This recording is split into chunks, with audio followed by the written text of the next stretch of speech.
Hello friends, Jaya classes channel में आपका स्वागत है। जया क्लासेस चैनल के माध्यम से इस समय आप पढ़ रहे हैं मैथमेटिक्स, और मैथमेटिक्स में आप मैथ के साथ साथ ही रीजनिंग के भी कुछ क्वेश्चन आप सॉल्व करेंगे। तो चलिए देखते हैं आज की वीडियो के अपने पहले क्वेश्चन को। हमारा पहला क्वेश्चन है, दो सह अभाज्य संख्याओं का महत्तम समापवर्तक होगा। देखिए, दो सह अभाज्य संख्याएं अगर हैं तो उनका महत्तम समापवर्तक मीन्स मासापा सदैव क्या होगा? सदैव 1 होगा। Option number B right option होगा। चलिए आगे बढ़ते हैं अगले क्वेश्चन की ओर। क्वेश्चन नंबर 2, दो संख्याओं का महत्तम समापवर्तक मीन्स मासापा क्या होगा? दिया गया है 35। दो संख्याओं का मासा दिया है, मतलब मासा कितना दिया है? 35। चलिए, और उनका लासा लघुत्तम समापवर्तक दिया है 525। यदि उनमें एक संख्या 175 है तो दूसरी संख्या क्या है? इसके लिए फॉर्मूला आप ध्यान देंगे। फॉर्मूला है लासा गुणा मासा बराबर पहली संख्या गुणा दूसरी संख्या। तो यहां ध्यान दें, आपको मासा दिया गया है मीन्स 35 उसकी जगह पे रखें, और लासा दिया गया है 525 बराबर पहली संख्या आपको कितनी दी गई है? 175। एक संख्या मीन्स पहली संख्या 175, और दूसरी संख्या आपको ज्ञात करना है, तो आप दूसरी संख्या इसे निकालेंगे। और जो आपको ज्ञात करना होता है उसको आप क्या करते हैं? बराबर के दूसरी ओर या एक ओर उसको अलग लिख लेते हैं। तो ये दूसरी संख्या हमने लिखा, और इसके साथ में जो गुणा में रहता है वो दूसरी ओर बटे में चला जाता है, भाग में, क्रॉस डिवीजन में। तो नीचे जब जाएगा इधर तो 175 ऐसे हो जाएगा 175। अब चलिए इसको किसी टेबल से आप काट दीजिए, किसी पहाड़े से काट दीजिए। तो देखिए, आप कोई पहाड़ा ले लें जिससे कट जाए। आप काट सकते हैं, देखिए जैसे 5 से मान लीजिए काट देते हैं तो कट जाएगा 5 तिया 15 और 2 बचेगा 25। 5 पंजे 25, कितना आ गया? 35 आ गया। और 5 से इसको भी जरा काट दें तो कट जाएगा 5 एकम 5 और 0, 5 पंजे 25। ये भूल मत करना, 5 एकम 5 पंजे 25 काट दें, 0 भूल जाए। क्योंकि 5 एकम 5 आप काट रहे हैं 5 को, तो फिर एक संख्या आप लेंगे 2, उसमें भाग नहीं जाएगा, तो दूसरी संख्या लेने के लिए एक 0 लिखना पड़ेगा। तो इस प्रकार से 25 को आप 5 से भाग देंगे तो 5 पंजे 25, 105 आ जाएगा। अब 35 एकम 35 और 35 एकम 35 ये ऊपर जाएगा, तो 105 आ गया, 105। ये क्या है? वही सेकंड नंबर मीन्स दूसरी संख्या। समझ में आ गया होगा। बहुत बढ़िया क्वेश्चन था, बहुत आसान भी है। तो देखिए इसमें ऑप्शन में आपको क्या मिल रहा है? Option number D right option हो गया। चलिए आगे बढ़ते हैं अगले क्वेश्चन की ओर।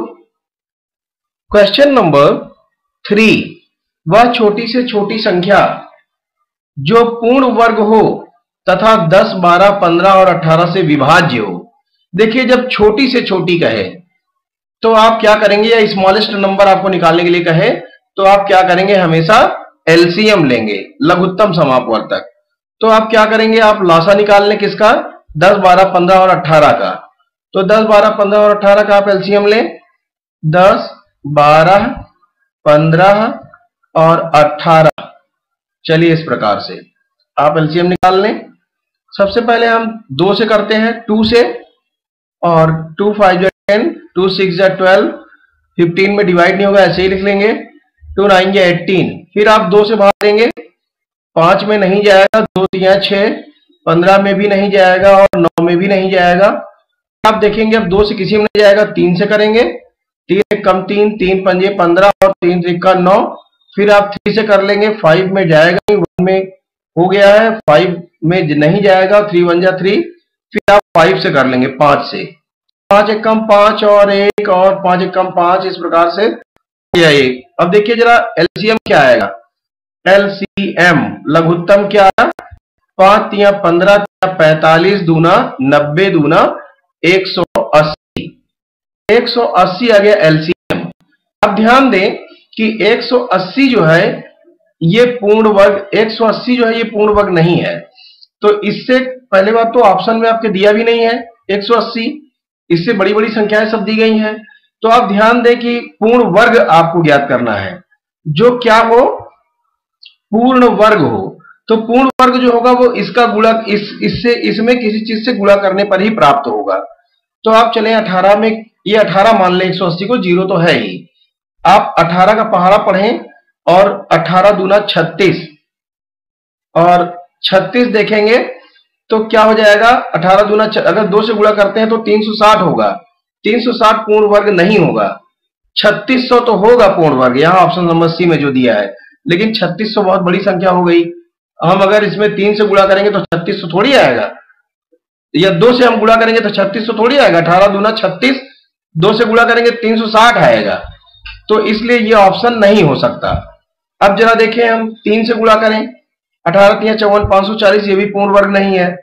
अब इसी तरह से 4 में गुणा करें, 18 चौक 72 720 आएगा, वो भी पूर्ण वर्ग नहीं, उसका वर्गमूल निकाला नहीं जा सकता कंप्लीटली, तो उसको भी छोड़ेंगे। 18 पंजे 90, अगर इसमें हम 5 से गुणा करें तो हो जाएगा 5 0 5 8 40 और 5 कम 5 4 9, 900 हो जाएगा। और 900 जो है क्या है, ये पूर्ण वर्ग है, ये जो है पूर्ण वर्ग है, इसका स्क्वायर रूट निकाला जा सकता है। स्क्वायर रूट जब निकालेंगे तो इसका आएगा 30 × 30 = 30 आ जाएगा। मतलब ये 900 संख्या जो है ये पूर्ण वर्ग है, इसका वर्गमूल निकाला जा सकता है। तो छोटी से छोटी ज्ञात करनी थी, तो इन सब में सबसे छोटी 900 ही है, और जो 900 है वो क्या है, पूर्ण वर्ग है, इसका वर्गमूल हम निकाल सकते हैं। तो ऑप्शन नंबर ए हमारा जो है, सॉरी बी राइट ऑप्शन हो जाएगा इस क्वेश्चन के लिए। चलिए आगे बढ़ते हैं। क्वेश्चन नंबर 4, क्वेश्चन नंबर 4 है 14 सेमी कोर वाले एक ठोस घन से अधिकतम आयतन का एक लंबवृत्तीय बेलन काटा जाता है। इस बेलन का संपूर्ण पृष्ठ आपको बताना है कि क्या है। तो आप ध्यान दें, 14 सेमी कोर वाला एक ठोस घन है, तो घन किस आकार का होगा, आप ऐसे बना लें। घन जो है लगभग किस आकार का होगा, थोड़ा सा आकार देकर इसको बना लें, और इस प्रकार से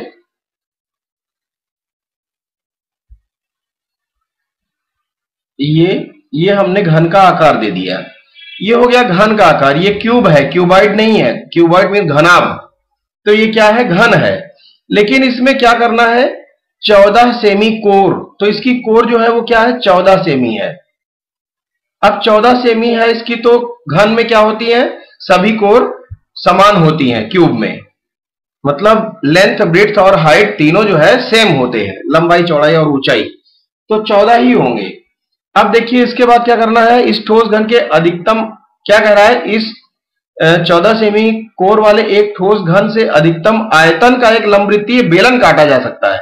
तो लंबवृत्तीय जो बेलन काटा जाएगा वो क्या करेगा, वो इस प्रकार से बेलन जो होगा वो इन साइडों को टच करता हुआ ऐसे गोलाकार में लगभग बनेगा, साइडों को टच करता हुआ, मतलब सभी साइड को टच करता हुआ बीच बीच में ऐसे लगभग आकार का बनेगा।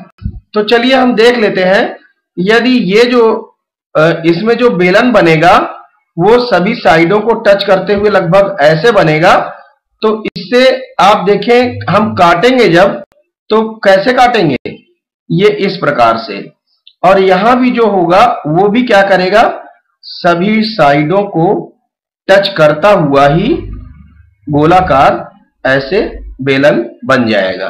तो आप देखें ये जो बेलन का स्वरूप होगा लगभग ऐसा हो जाएगा, इस प्रकार से। ये बेलन जो है हम काट रहे हैं इनमें, इससे, किससे, ठोस घन से। अब जरा ध्यान दें कि जो बेलन हम काट रहे हैं, ये बेलन, इसका जो है जब हमें 14 सेंटीमीटर हमें दिया गया है इसकी साइड, तो ये भी साइड तो 14 सेंटीमीटर है, अब ये साइड भी 14 सेंटीमीटर है।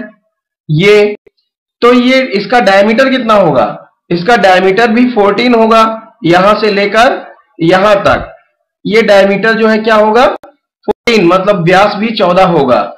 लेकिन अगर हम बीचों बीच से लें, सेंटर से, तो एक साइड का क्या कहलाएगा?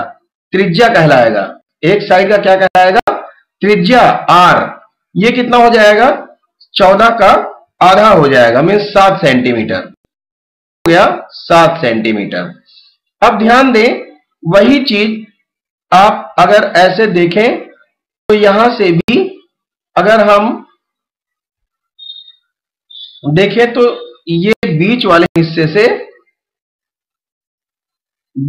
हिस्से से अगर हम इसको लेते हैं तो ये ऐसे आएगा, ये भी 7 सेंटीमीटर हो जाएगा। लेकिन जरा देखिए कि इसकी हाइट क्या होगी। हाइट जो होगी वो वही होगी जो इसकी कोर है, कितना? 14 सेंटीमीटर। हाइट जो है h क्या होगी? 14 सेंटीमीटर होगी। मतलब ये जो हाइट है ये 14 सेंटीमीटर हो जाएगी, इस कोर के बराबर है, किसी भी कोर के बराबर है।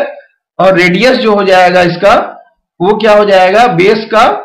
बेस हो चाहे ऊपर का सिरा हो, रेडियस 7 हो जाएगा। आपको यही हमको समझाना था इसमें। अब देखिए आप आसानी से इसको सॉल्व कर लेंगे। आपको क्या ज्ञात करना है? बेलन का संपूर्ण पृष्ठ आपको ज्ञात करना है। और बेलन का संपूर्ण पृष्ठ का फॉर्मूला क्या होता है वो आप ध्यान दें। तो बेलन का संपूर्ण पृष्ठ का फॉर्मूला होता है 2 पाई r h प्लस r, ये फॉर्मूला होता है। अब आप जरा ध्यान दें कि 2 इंटू पाई की वैल्यू आप रख दें 22/7, 22/7 गुणा r की वैल्यू क्या रखेंगे? रेडियस, कितना है रेडियस? 7, और into h plus r, height कितनी है? 14, और r कितना है? रेडियस 7। बिल्कुल आसान हो गया है के लिए। अब आप इसको समझ गए हैं, जल्दी काट पीटे। 7 1 जा 7, 7 एकम 7, ये भी कट गया, देखिए ऊपर नीचे। अब जरा देखिए कि क्या बच रहा है। 22 दूना 44 गुणा 14 और 7 21 हो जाएगा, और इसी को गुणा कर लेंगे तो 21 चौको 84 और 21 चौको 84, 92, मतलब 924 सेमी स्क्वायर, cm स्क्वायर। ये आएगा आपका आंसर, 924 cm स्क्वायर। ये आपको ज्ञात करना था। क्या इसका ज्ञात करना था? बेलन का संपूर्ण पृष्ठ, संपूर्ण पृष्ठ, ये ज्ञात हो गया। समझ में आ गया? बहुत बढ़िया क्वेश्चन था और बहुत आसान भी था, सिर्फ समझना था फिगर को। आगे बढ़ते हैं। क्वेश्चन नंबर 5, पानी से लबालब भरे हुए एक उल्टे शंक्वाकार बर्तन। अब शंक्वाकार बर्तन अगर होगा तो वो कैसा होगा? वो भी उल्टा, तो ऐसे होगा। मतलब जैसे एक टोपी होती है जोकर की या हैप्पी बर्थडे की, जो आप टोपी देखते हैं, शंक्वाकार होती है। लेकिन उल्टा का मतलब नीचे कोन वाला सिरा और ऊपर जो है खुला वाला सिरा। ये क्या है? जल से लबालब भरा हुआ है ऊपर तक। चलिए अब जरा देखें क्या कह रहा है क्वेश्चन में। पानी से लबालब भरे हुए एक खुले उल्टे शंक्वाकार बर्तन की ऊंचाई 8 सेंटीमीटर है। इसकी ऊंचाई कितनी है? 8 सेंटीमीटर। क्वेश्चन में बताया जा रहा है कि ऊंचाई कितनी है, मतलब यहां से ये जो है कितना है? 8 सेंटीमीटर। चलिए ये क्लियर हो गया। अब जरा ध्यान दें, और शीर्ष की त्रिज्या 5 सेंटीमीटर है। शीर्ष की जो त्रिज्या है वो कितनी है? 5 सेंटीमीटर। शीशे की कुछ गोलियां बर्तन में डाली जाती हैं जिससे बर्तन का 1/4 पानी बह जाता है। तो शीशे की प्रत्येक गोली की त्रिज्या 0.5 सेमी है। बर्तन में डाली गई गोलियों की संख्या आपको ज्ञात करना है। देखिए यहां जो है कुछ गोलियां डाली जा रही हैं, इसमें कितनी डाली जा रही है ये आपको नहीं बताया गया है, वही आपको ज्ञात करना है। अब इसमें कुछ गोलियां जो डाली गई उससे कितना पानी इसका बाहर निकल गया ये ध्यान दें। कितना पानी निकला? 1/4। 1/4 का मतलब 1/4 किसका? 1/4 इसका, मतलब ये जो फिगर बना हुआ है क्या है? शंकु। शंकु के 1/4, सॉरी मैंने 1/2 लिख दिया है, 1/4 मीन्स 1/4। तो देखिए 1/4 जल इसका बाहर चला गया, इसका मतलब इसके आयतन का 1/4, वॉल्यूम का 1/4 जो है जल बाहर चला गया। तो इसका वॉल्यूम जो है, पहले हम उसका वॉल्यूम निकाल लें, इसका आयतन निकाल लें क्या होगा। तो उसका 1/4 पानी बाहर निकला है और यही जो है आयतन हो जाएगा किसके लिए? किसके डालने से इतना पानी निकला? गोली के डालने से। तो गोली का आयतन हो जाएगा, कितनी गोलियां जितनी थी, जितनी गोलियां डाली गई हो सबका मिलाकर उतना आयतन हो जाएगा। उतना आयतन के बराबर पानी जो बाहर निकला है उसका आयतन हो जाएगा। तो बाहर निकले हुए पानी का आयतन बराबर गोलियों का आयतन, ये हो जाएगा। बाहर निकले हुए पानी का आयतन बराबर गोलियों का आयतन। क्या हो जाएगा? बाहर निकले पानी का आयतन बराबर गोलियों का आयतन, जो उसमें गोलियां डाली गई।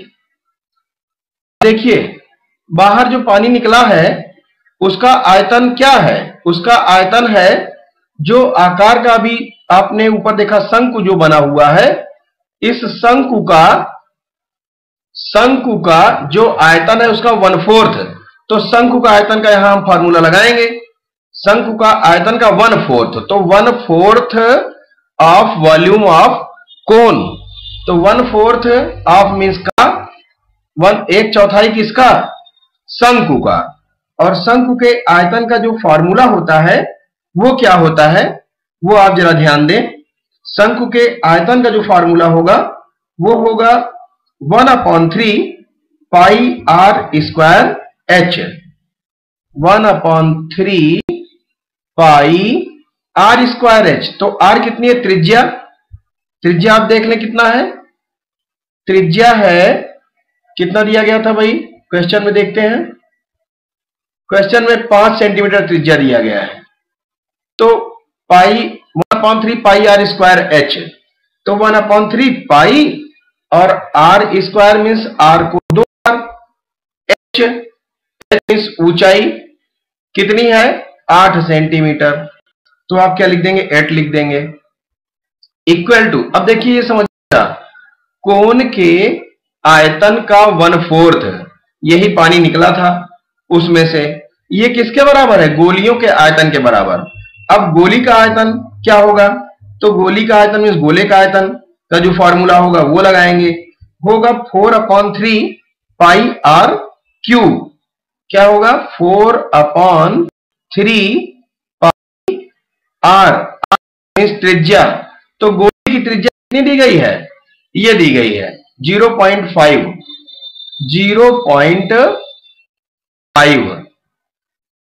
4/3 पाई r क्यूब मैंने बताया। तो आप देखिए क्यूब मीन्स 3 बार, 0.5 इंटू 0.5। और उसके बाद अब गोलियों की संख्या कितनी है? ये तो एक गोली का आयतन है, ये तो गोली का आयतन है ना। तो गोली एक नहीं है, उसमें कुछ गोलियां डाली गई हैं। मान लेते हैं कि n गोली डाली है। माना गोलियों की संख्या कितनी है? गोलियों की संख्या बराबर n है। तो चलिए हमने n लिख दिया। अब एक गोली का आयतन तो n से मल्टीप्लाई करेंगे तो n गोली का आयतन हो जाएगा। अब जरा आप देखिए इसको आगे क्या करेंगे, अब इसी को सॉल्व कर लेंगे। इसका सॉल्व करने का एक सरल तरीका आपको बताते हैं। जो नीचे हैं वो नीचे वाले से कट जाएंगे दूसरी ओर, जो ऊपर है वो ऊपर वाले से कट जाएंगे दूसरी ओर। आप इस तरह से आसानी से कर लेंगे और ज्यादा मेहनत नहीं करना पड़ेगा। तो देखिए ऊपर पाई है ये पाई से कट गया। ये 4 1 जा 4 1 कम 4, इसको 4 दूना 8 काट दिया आपने। अब जरा देखें, ये 5 है तो इसको काटेंगे तो 0.1 हो जाएगा, ये कट गया। इस 5 से काटे 5 5 तो इधर कट जाएगा, ये भी 0.1 हो जाएगा। और देखिए क्या कट सकता है इस पार से उस पार, तो लगभग सब यहां नीचे कट सकता है। ये 3 है और 3 है, 1 कम 3 3 1 कम 3 कट गया। और जरा देखिए, ये 2 1 कम 2 है और ये 2 दूना 4 है। इस प्रकार से हम इसको काट सकते हैं। तो अब इसके बाद को और सॉल्व करें तो क्या कर पाएंगे, जरा देखते हैं हम। ये हो गया, इधर क्या है 1/2 अकेले इधर बचा है 1/2। और देखिए सब खत्म हो गया है, ये भी खत्म हो गया, ये भी खत्म, पूरा खत्म हो गया। इक्वल टू क्या बचा है, ये पूरा खत्म हो गया, ये भी खत्म हो गया। -1 नहीं सॉरी 0.1 मतलब है 1/10 लिख सकते हैं, 1/10 लिख सकते हैं ना। चलिए दूसरे को भी देखिए, इसको भी 1/10 लिख देते हैं और इसको हम लिखेंगे तो 5/10 या 1/2 लिख सकते हैं। ये 0.5 है तो एक अंक के पहले दशमलव है तो 1 लिखकर नीचे 1 0 लगाएंगे, ये भी आ गया इंटू n। अब जरा इसको सॉल्व कर लीजिए, 5 1 कम 5 5 दूना 10। चलिए और इसको देख लीजिए क्या करेंगे। अभी ये 2 से 2 भी कट गया, इस पार से उस पार, तो अब 10 से 10 में गुणा करिए, 10 दाम 100 नीचे हो जाएगा 100, 1 कम 1/100। इस 100 से ऊपर क्रॉस मल्टीप्लाई कर दीजिए। आप जब क्रॉस मल्टीप्लाई करेंगे बजगुणन विधि से तो 10 100 1 कम 100 आ जाएगा इधर, और इधर क्या बचेगा 1 1 कम 1 से n में गुणा हो जाएगा तो n 1 कम n मीन्स n आ जाएगा। n की वैल्यू क्या आ गई 100। इसका मतलब गोलियों की संख्या कितनी हो गई, गोलियों की संख्या क्या मानी है n मानी है, और n की वैल्यू आ गई 100। तो गोलियां कितनी हो गई, गोलियां हो गई 100। आप समझ गए होंगे गोलियां कितनी हो गई, गोलियों की संख्या हो गई 100। और ऑप्शन कौन सा हो जाएगा, ऑप्शन हो जाएगा। बहुत बढ़िया क्वेश्चन था, कठिन नहीं है, बहुत अच्छा क्वेश्चन है। चलिए आगे बढ़ते हैं, क्वेश्चन नंबर 6 देखते हैं। क्वेश्चन नंबर 6 है, यदि 14 सेमी वाले एक लंबवृत्तीय बेलन का वक्र पृष्ठीय क्षेत्रफल 88 सेमी है। 88 देखिए क्षेत्रफल है तो सेमी स्क्वायर होना चाहिए, मिसप्रिंट हो गया है, 88 सेमी स्क्वायर है, तो बेलन के आधार का व्यास होगा। देखिए व्यास ज्ञात करना है हमें, तो व्यास ज्ञात करने के लिए पहले हम त्रिज्या ज्ञात कर लें, रेडियस निकल आएगा तो फिर व्यास is equal to diameter is equal to means radius into 2 कर लेंगे, त्रिज्या गुणा 2। तो हम पहले क्या करें, जो दिया गया है वक्र पृष्ठीय क्षेत्रफल, तो इसी वक्र पृष्ठीय क्षेत्रफल का फॉर्मूला लगाएं, 88 हमें दिया गया है उसकी जगह पर हम लिख देंगे। तो वक्र पृष्ठीय क्षेत्रफल क्या होगा, बेलन का वक्र पृष्ठ का क्षेत्रफल होगा 2 pi R H. 2 pi R H equal to हमें दिया है कितना, वृत्तीय क्षेत्रफल कितना दिया है, वक्र पृष्ठीय क्षेत्रफल 88 सेंटीमीटर स्क्वायर। अब इसकी वैल्यू रख दे जरा, 2 इंटू 22/7 गुणा आर, आर क्या है रेडियस, 14 सेंटीमीटर वाले एक लंबवृत्तीय बेलन, तो ये तो h है, ऊंचाई है 14 सेंटीमीटर। और देखिए हमें तो व्यास का, हमें तो व्यास निकालना है, तो रेडियस हमें निकालना है कुल मिलाकर, आर की वैल्यू नहीं दी गई है, h हमें दिया गया 14 सेंटीमीटर। देखिए क्वेश्चन को ध्यान से पढ़िएगा नहीं गड़बड़ हो जाएगा।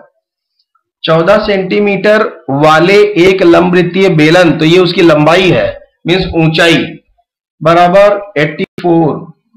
अब जरा इसको सॉल्व करें, 7 1 कम 7 7 दूना 14, और मैंने आपको बताया था देखिए 22 दूना 44। चलिए अभी रुक जाइए, मत करिए ऐसा। अब आप ऐसा कर सकते हैं कि ये जो है इसको हम सही कर लेते हैं, अभी काटा नहीं मैंने, समझ लो। अभी ये 2 है और गुणा ये 22, ये सही है, कटा नहीं है। चलिए अब इधर क्या है, 84 है। आप चाहे तो इसको काट सकते हैं इधर ही से, मैंने बताया उस पार इस पार अगर ऊपर ऊपर है तो हम काट सकते हैं। जैसे ये 2 1 कम 2 काट दिए और इसको क्या करें, 2 चौको 8 और 2 दूना 4 काट दें। फिर आप और अगर काटना चाहें तो इस 2 से काट सकते हैं, 2 1 कम 2 और इसको काटें तो क्या हो जाएगा, 2 दूना 4 और 2 1 कम 2 हो जाएगा। तो देख रहे हैं क्या आ रहा है, 21 इधर। अरे हमने गलत लिख दिया भाई, 88 था ये, 88 को हमने 84 लिया, इसीलिए तो गलत हो रहा है। ये 44 होगा और ये हो जाएगा 22 हो जाएगा, 22 आएगा। अब देखिए 22 का भाग दें कम 22 और 22 1 कम 22, ये गया। तो इधर क्या बचा है, अगर नहीं समझ में आया तो फिर देख लें। 2 पाई आर एच की आपने वैल्यू रखी 2 इंटू 22 बटा गुणा आर की वैल्यू नहीं, एच की वैल्यू बराबर 88। चलो फिर से कर लेते हैं। अब देखिए 7 1 कम 7 और 7 दूना 14 आपने कर दिया। 22 दूना 44 और 44 से इसको भाग दे, 14 दूना 88। अब 2 1 कम 2 और 2 1 कम गया। आर की वैल्यू क्या आ गई, 1। आर की वैल्यू आ गई, रेडियस 1 आ गया, त्रिज्या आ गई 1। तो व्यास क्या हो जाएगा, व्यास बराबर त्रिज्या गुणा 2, मीन्स 1 गुणा 2 का मतलब 2 सेंटीमीटर हो जाएगा आपका व्यास। व्यास आपको ज्ञात करना था, तो ऑप्शन नंबर ए मीन्स आपका 2 सेंटीमीटर राइट आंसर हो जाएगा। समझ में आ गया होगा। चलिए आगे बढ़ते हैं। Question number 7। क्वेश्चन नंबर 7 है 12.60 रुपए के 2/3 भाग का 21 के 0.6 भाग आपको ज्ञात करना है। क्या होगा, के सापेक्ष अनुपात आपको ज्ञात करना है। तो इनका देखिए आपको अनुपात ज्ञात करना है, और वो आप कैसे करेंगे इसको जरा समझ लें। क्या दिया गया है, 12 रुपया 60 पैसा पहले दिया गया है।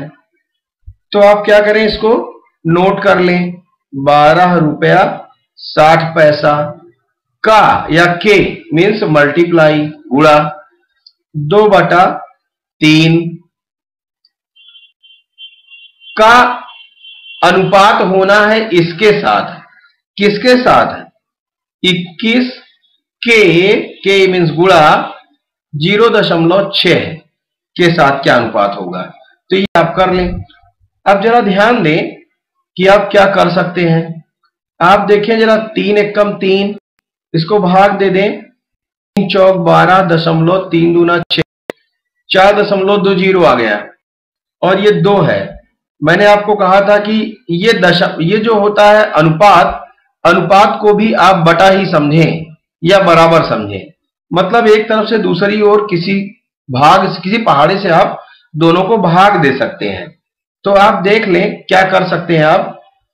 आप कर सकते हैं, जैसे आप 21 1 कम 21 और 21 दूना 42, लेकिन यहाँ 42 नहीं है, 4.2 है, तो यहाँ दशमलव आपको लगाना पड़ेगा और ये 0 ले गए। तो आप समझ गए कितना हो गया। अब जरा देखें, इसको हम करें, जैसे 2 1 कम 2 और ये 2 3 6, लेकिन 0.3 होगा। अब ध्यान दें, इसमें दशमलव के बाद कितने अंक है, 2 अंक। यहाँ दशमलव के बाद 1 अंक है, तो 0.1 अंक आप अगर यहां ले आते हैं तो ये 2 अकेले हो जाएगा। मतलब ये हो जाएगा 2.01 अंक इधर खिसका रहे हैं, तो इसको भी इसमें भी खिसकाना पड़ेगा 1 अंक उधर। तो यहाँ 3 हो जाएगा, उधर अंक है ही नहीं तो खत्म हो जाएगा। इसका मतलब क्या आ गया, 2:3 आ गया, 2:3। तो option number B right option हो जाएगा, 2:3। दोनों का अनुपात ही आपको ज्ञात करना था। चलिए आगे बढ़ते हैं क्वेश्चन नंबर 8 की ओर। दो संख्याओं का अनुपात 3:5 है। यदि प्रत्येक में 9 घटाया जाए तो संख्याओं का अनुपात 12:23 हो जाता है। मैंने आपको अभी भी समझाया था कि अनुपात का मतलब क्या होता है, बटा। अब जरा ध्यान दें कि कोई चीज हमें अनुपात में अगर दी गई है और उसको एक्चुअल में हमें मानना रहता है तो हम क्या करते हैं, x से मल्टीप्लाई करके मान लेते हैं। तो एक्चुअल में अगर माने संख्याएं तो हो जाएंगी, संख्याएं 3x और 5x हो जाएंगी। लेकिन कह रहा है यदि प्रत्येक में से 9 घटाया जाए तो नई संख्याओं का अनुपात, प्रत्येक में से आप 9 घटाएं और इनका अनुपात आप देखें। 9 घटा दिया आपने इसमें से और 5x में से भी 9 घटाएं और घटाकर आपने अनुपात, अनुपात मीन्स बटा कर दिया। समझ में आ गया है? देखिए दोनों में से प्रत्येक में से 9 घटाना था, वो घटा दिया और घटाया जाए तो नई संख्याएं ये मिली हमें। तो नई संख्याओं का अनुपात जो है, अनुपात मीन्स बटा, चाहे आप इसको ऐसे भी लिख सकते थे, मतलब 3x अनुपात नहीं 3x माइनस 9। चलिए यहां थोड़ा जगह कम हो गई, फिर से इसको हम मिटा के लिखते हैं। आप इसको इस प्रकार से भी लिख सकते हैं जैसा क्वेश्चन में कहा गया है कि दोनों में से 9 घटाकर और उनका अनुपात, ये दोनों में से 9 घटाकर और उनका अनुपात हमने ये लिख दिया। अनुपात मीन्स मैंने आपको बताया कि बटा, तो अनुपात मीन्स बटा आपने कर दिया। ये किसके बराबर है? अनुपात जो है वो 12:23 के बराबर है। तो अनुपात मीन्स बटा 12/23 के बराबर है, इसके बराबर। ये भी अनुपात को मैंने बटे में किया, इस अनुपात को भी बटे में कर लिया। तो आप देखें इसको आप इस प्रकार से भी लिख सकते थे। तो आप जरा ध्यान दें, अब आप इसको सॉल्व कर लें तो क्या करेंगे, आप इसको क्रॉस मल्टीप्लाई मेथड से आप इसको करेंगे, बज गुणन विधि से। आप 23 से गुणा करें, 23 तिया 69x ऋण 23 में 9 से गुणा करेंगे तो 9 तिया 27 और 9 दूना 18 2 20, इतना हो जाएगा। इक्वल टू इतने से 12 में गुणा करेंगे तो 5x से 12 में करें 60x ऋण 12 9 108। समझ में आया? ये इतना हो गया। अब इसी को आप सॉल्व कर लें, x वालों को एक तरफ कर लें 69x और उस 60x को जब इक्वल के इस पार लाएंगे तो साइन चेंज हो जाएगा, ऋण 60x हो जाएगा और 108 पहले से इधर है और ये 207 को आप इधर लाएंगे दूसरी ओर। ये 108 क्या है, माइनस में है, तो ये माइनस में रहेगा। चलिए इसको बाद में लिखते हैं, पहले उधर वाला इधर ले आते हैं। तो जो उधर वाला लाएंगे इधर, वो क्या हो जाएगा, यहां क्या है पहले से 207 है, इसको जब माइनस का है और दूसरी ओर ले जाएंगे तो प्लस 207 हो जाएगा। और यहां पहले से क्या है, माइनस 108 है, माइनस 108 ऐसे लिखेंगे। 69 में से 60 घटाएंगे तो बचेगा 9x बराबर 207 में से 108 घटा देंगे तो बचेगा 99 और x इज इक्वल टू 99/9। 9 से इसको भाग देंगे तो 11 बार जाएगा। 9 की क्या वैल्यू आ गई, 11। x की वैल्यू आ गई 11, x इज इक्वल टू 11। जब x की वैल्यू 11 आ गई तो हमें ज्ञात करना है छोटी संख्या। अब छोटी संख्या का मतलब हमने, देखिए छोटी संख्या, ये दो संख्याएं हैं, दो संख्याओं का अनुपात क्या है, 3x और 5x है। इनमें छोटी संख्या कौन सी है, 3x। तो छोटी संख्या का मतलब 3 गुणा x की वैल्यू हमने 11 निकाली तो 11 तिया 33, यही हो जाएगी छोटी संख्या। ऑप्शन नंबर बी हो जाएगा राइट ऑप्शन, 33। समझ में आ गया होगा। चलिए आगे बढ़ते हैं, क्वेश्चन नंबर 9।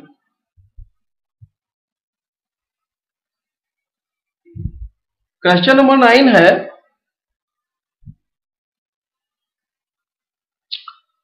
₹1200 को एबीसी में इस प्रकार बांटा गया है कि ए का भाग बी से ₹200 अधिक है और सी से ₹200 कम है। बी का भाग क्या है ये आपको बताना है। तो जो बताना रहता है उसको हम मान लेते हैं। माना बी का भाग बराबर x रुपया है। चलिए हमने x मान लिया बी का भाग, तो ए का क्या हो जाएगा? ए का भाग बी से ₹200 अधिक है। ए का भाग बराबर बी से मीन्स x से ₹200 अधिक, ये हो गया ए का भाग। समझ गए होंगे आप? ए का भाग जो है बी से, बी मीन्स x से ₹200 अधिक। आप चाहें तो इसको नीचे नोट कर लें अगर ना समझ में आ रहा हो। ए का भाग बराबर बी के भाग से ₹200 अधिक। अब जरा ध्यान दें आगे क्या कह रहा है, और सी से ₹200 कम। किसका? ए का ही भाग, पुनः ए का भाग, पुनः ए का भाग बराबर सी से ₹200 कम, सी से ₹200 कम। अब सी का कितना होगा? अच्छा सॉरी, सी से 200 कम, तो ए का भाग तो आपको पता है ना ऊपर। ए का भाग क्या है? x प्लस 200, यहां लिख दें x प्लस 200, और माइनस 200 को इस पार ले आएंगे तो प्लस 200 हो जाएगा। तो बचेगा क्या? c का भाग। तो c का भाग भी आपने निकाल लिया, कितना? x प्लस 400, ये आ गया c का भाग। तो आप देखिए जरा, भाग निकल गया और c का भाग निकल गया, b का भाग आपने माना ही है। तो जरा देखें, तीनों का भाग मिलाने पर कुल पैसा जितना था उतना होना चाहिए। इतने ही पैसे को सब में बांटना था ना, 1200। तो तीनों का भाग इसी में तो मिलेगा। मतलब a का भाग मीन्स x प्लस 200 और b का भाग मीन्स x और c का भाग मीन्स x प्लस 400। यही तीनों का भाग मिलाकर कुल पैसा कितना होगा? 1200। इसी को तीनों में बांटना है एबीसी में। समझ गए? चलिए इसको देखते हैं। 1x और 1x और 1x हो गया, और 200 और 400 हो जाएगा 600, प्लस का है। इसको ले जाते हैं दूसरी ओर। दूसरी ओर 1200 पहले से ही है, इस 600 को उधर ले जाएंगे तो ऋण 600 हो जाएगा। देखिए एक तरफ से दूसरी ओर ले जाने पर चिन्ह बदलेगा, इसका ध्यान रखना है आपको। और 3x इज इक्वल टू हो जाएगा 600, तो x इज इक्वल टू हो जाएगा 600 बटा 3, और 3 दूना 6, तो आ गया 200।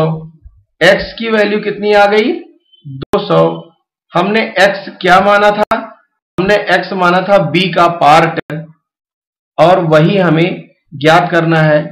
b का भाग हमने माना था, b का भाग हमने माना था x, और x इक्वल टू क्या आ गया?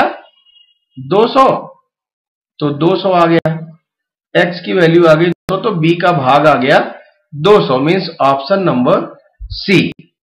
समझ गए होंगे? बहुत बढ़िया क्वेश्चन है। चलिए आगे बढ़ते हैं क्वेश्चन नंबर 10 की ओर। 4 और 1/3 समकोण में डिग्रियों की संख्या बतानी है। 4 और 1/3 समकोण। तो देखिए यहां जो 4 और 1/3 कह रहा है, आपको यही तो समझना है। 4 और मीन्स प्लस 1/3 मीन्स 1/3। 4 और 1/3 क्या? समकोण। समकोण कितने अंश का होता है? 90 अंश का होता है। राइट एंगल इंग्लिश में कितने अंश का होगा? 90 अंश का। तो आप जरा ध्यान दें, 4 और 1/3 समकोण में डिग्रियों की संख्या, 4 और 1/3 का समकोण या 4 और 1/3 समकोण। तो चलिए इसको जरा सॉल्व करिए। 3 चौक 12 धन 1 मीन्स 13/3 गुणा 90। 3 एकम 3, 3 एकम 9, 30 आ जाएगा काटेंगे तो। और 30 में 13 से गुणा हो जाएगा, 13 तिया 39, 390। यही आपका आंसर हो जाएगा 390 डिग्री। समझ गए होंगे।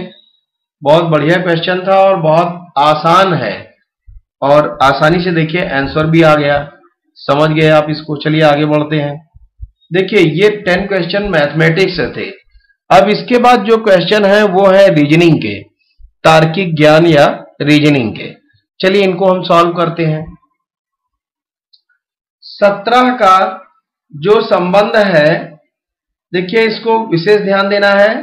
17 का जो संबंध है 102 से, वही 23 का संबंध किससे होगा, ये आपको बताना है। तो 17 102 कैसे बन गया, आप दिमाग लगाएं। जरा 17 का पहाड़ा पढ़कर देख लें। 17 छक्का क्या हो जाएगा 102। देखिए 6 सत्ते 42 का 2 हासिल 4, 6 एकम 6 4 10 मीन्स ये है 17 गुणा 6 बराबर क्या हो गया 102।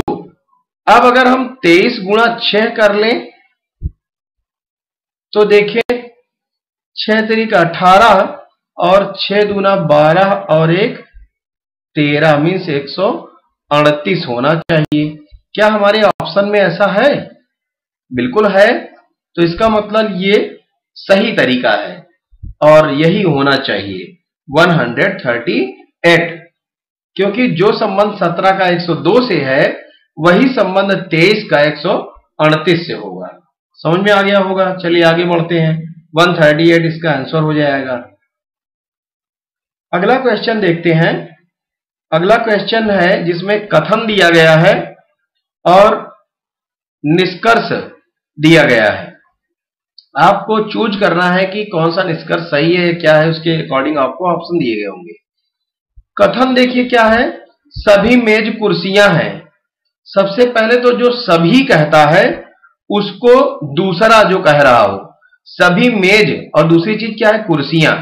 तो सभी क्या मेज, इसको जो है कुर्सियों के अंदर रखिए, क्योंकि कुर्सियां सभी नहीं है। ये अगर कुर्सियां है और इसको अगर मेज मान ले तो सभी मेज जो है कुर्सियों में हो गया। ये है कुर्सियां और ये क्या है मेज। तो पूरी मेज आ गई ना, पूरी मेज देखो कुर्सियों के अंदर आ गई ना। तो सभी मेज का मतलब यही हो गया कि पूरा क्या है कुर्सियां हैं, मतलब कुर्सियों के अंदर है। कुर्सियां हैं तो कुर्सियों के अंदर हो जाएगा। अब कुर्सियां पर्दे नहीं है, तो कुर्सियां कहां हैं, ये है। इसका पर्दे नहीं है तो पर्दा अलग है। कुल मिलाकर पर्दे नहीं है मतलब उससे उसका कोई संबंध नहीं है। तो आप देख रहे हैं पर्दा ही हो गया, इससे इसका कोई संबंध नहीं है, तो इसको अलग रखा गया। अब जरा ध्यान दें निष्कर्ष क्या है। निष्कर्ष है मेज पर्दे नहीं है। तो क्या मेज जो है पर्दे हैं, मेज का संबंध पर्दे से है? नहीं है, कोई संबंध नहीं मेज का। मेज तो अंदर है कुर्सियों के और पर्दा अलग है, तो मेज का संबंध जो है पर्दे से नहीं है। तो मेज पर्दे नहीं है, ये क्या है, ये सही है ना, फिर ये सही हो गया। इसका मतलब निष्कर्ष सही है। सभी कुर्सियां मेज हैं। सभी कुर्सियां मेज हैं क्या? नहीं, सभी मेज कुर्सियां हैं। देखो सभी मेज क्या है कुर्सियां हैं, लेकिन सभी कुर्सियां जो हैं वो मेज नहीं है। ये देखिए कुछ बचा हुआ हिस्सा है, कुर्सियों का कुछ हिस्सा बचा है जो मेज से मतलब नहीं है। इसका मतलब सभी कुर्सियां मेज नहीं है। तो सभी कुर्सियां मेज है ये कह रहा है, तो ये गलत हो गया। इसका मतलब पहला ऑप्शन सही है और दूसरा गलत है।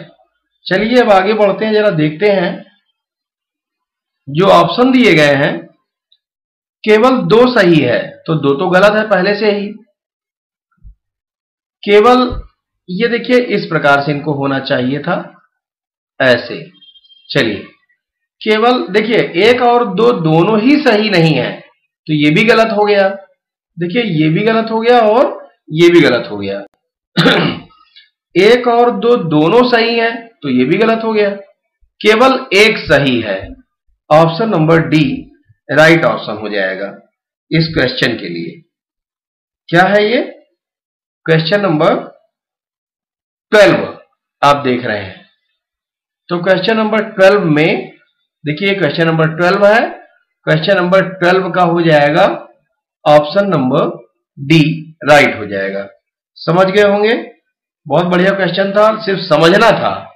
चलिए आगे बढ़ते हैं क्वेश्चन नंबर 13 की ओर। क्वेश्चन नंबर 13 है, निम्न में से अलग प्रकृति का कौन है? इसका मतलब 3 की प्रकृति कुछ एक जैसी होगी और किसी एक की प्रकृति अलग होगी, या कोई एक थोड़ा अलग तरीके का होगा। जरा ध्यान दें, पिता पुत्री, पति पत्नी, पुत्र माता, भाई बहन, इनमें देखिए कहीं कुछ अलग आपको समझ में आ रहा है कि कोई एक अलग नजर आए? इसके लिए ध्यान देना पड़ेगा। देखिए पिता और पुत्री का जो संबंध है वो खून का संबंध है, रक्त का संबंध है। दोनों का रक्त का संबंध है ना। बेटी जो है पिता की है, तो दोनों का रक्त संबंध है, खून का संबंध है। पति पत्नी, पति पत्नी का खून का संबंध नहीं है, क्योंकि पत्नी कहीं और से आई है और उसके माँ बाप भाई बहन अलग है। जिसका पति के साथ तो संबंध है, रिश्ता तो है, लेकिन खून का रिश्ता नहीं है। पुत्र और माता, देखें पुत्र और माता, तो माता का ही बेटा है, तो इनका तो खून का संबंध है, रक्त का संबंध हो गया। भाई और बहन का भी रक्त का संबंध है, एक ही माँ बाप के बच्चे हैं, चाहे माँ या बाप जो भी हैं, या दोनों क्या हैं, एक ही हैं, तो भाई बहन का भी रक्त का संबंध है। तो देखिए यहां जो है कुल मिलाकर यही पत्नी और पति का रक्त का संबंध नहीं है। और यह ध्यान देना पड़ेगा कि रक्त का संबंध वाला ये क्वेश्चन बहुत ही इंपॉर्टेंट है। रक्त के अतिरिक्त अगर आप यहां कुछ और ध्यान लगाएं तो आप जल्दी इसको समझ नहीं सकते, इस क्वेश्चन को, कि क्या आंसर होना चाहिए। तो आप ध्यान देंगे कि ऑप्शन नंबर बी जो है वो अलग प्रकृति का है। आगे देखते हैं क्वेश्चन नंबर 14। क्वेश्चन नंबर 14 कौन सा अलग प्रकृति का है, इसको भी आपको वही समझना है कि इसमें कुछ अलग बात होगी किसी एक में। देखिए जैकेट जो है, जैकेट, चलिए टिक हम इधर ना लगाएं, नहीं तो फिर आप थोड़ा सा समझ नहीं पाएंगे। देखिए जैकेट की बात करें तो ये कपड़े से बना है, वस्त्र से बना है। वस्त्र, तो वस्त्र मीन्स तो कोई स्पेशल वस्त्र नहीं, हम कहेंगे वस्त्र ले लो, तो वस्त्र तो कोई स्पेशल कोई नाम नहीं है। वस्त्र से सभी पैंट, शर्ट, टोपी या कुछ भी बन सकता है। कमीज ये स्पेशल नाम हो गया, पतलून ये स्पेशल नाम हो गया, पैंट को बोलते हैं। तो देखिए जैकेट, कमीज और पतलून ये सब किससे बने हैं? वस्त्र से ही बने हैं। लेकिन वस्त्र की अगर बात की जाए तो ये कोई स्पेशल नेम नहीं है। तो जैकेट, कमीज और पतलून ये वस्त्र से बने हुए हैं, जबकि वस्त्र क्या है? बना हुआ नहीं हम कह सकते। तो यहां पर क्या है? ये अलग प्रकृति का है। ऑप्शन नंबर बी वस्त्र अलग प्रकृति का हो गया। चलिए आगे देखते हैं क्वेश्चन नंबर 15। बहुत बढ़िया क्वेश्चन है, इसको भी ध्यान दें। यहां ए बी सी को एक कूट में लिखा गया है 149। ए बी और सी को लिखा गया है 149। अब देखिए वर्णमाला में पहला स्थान होता है ए का, तो जरा पहला स्थान मीन्स 1 का स्क्वायर कर दें तो हो जाएगा 1। बी का दूसरा स्थान होता है, तो दूसरा 2 का वर्ग करें तो 2 दूना 4 हो जाएगा। और C का तीसरा स्थान होता है, 3 का वर्ग करें तो हो जाएगा 3 का 9। हमें क्या मिला इससे? 149, मतलब 149 मिल गया। यही चीज हम इसमें भी देख लें जरा कि 3 अक्षर है और उनसे ये प्राप्त हुआ, तो ये 4, 9 और 16 किससे प्राप्त होंगे ये आपको समझना है, क्योंकि यहां जो है आपको ABCD में ही दिया गया है, तो इसका ABCD ही बनाना है, ये समझ लीजिए। तो 4 का मतलब तो आपने देखा, 4 का मतलब क्या है? B है। और 9 का मतलब भी आपने देख लिया, C है। और 16 का मतलब ये 4 का स्क्वायर होगा तब 16 बना है, और चौथे स्थान पर क्या होगा? D होगा। तो देखिए BCD आएगा।